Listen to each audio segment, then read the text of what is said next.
कि आप जब अपनी पत्नी को अपने लायक नहीं समझते हो तो फिर मुझे क्यों ही समझोगे आप। आपका जीवन, आपकी जो ये जर्नी है लाइक फिल्म इंडस्ट्री में आपको जीवन दान आम्रपाली जी ने दिया है, तो फिर आपकी पत्नी क्या है। आपने अपनी पत्नी के लिए तो कभी नहीं बोला। जब आप कुछ भी नहीं थे तभी आपकी पत्नी आपकी लाइफ में आई है ना। तो आपने अपनी पत्नी के लिए एक वर्ड भी बोला, क्यों नहीं बोला। हाँ सॉरी, ये आप जब मैंने तो आपकी लाइफ में पत्नी को देखा ही नहीं था कि आपकी पत्नी है कैसी, कहाँ है, कहाँ रहती है, क्या है।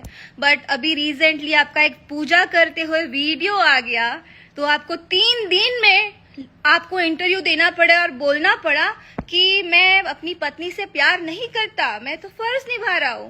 क्यों भाई, 25 साल में आपको अभी याद आया क्योंकि आपकी पत्नी के साथ आपकी वीडियो वायरल हो गई।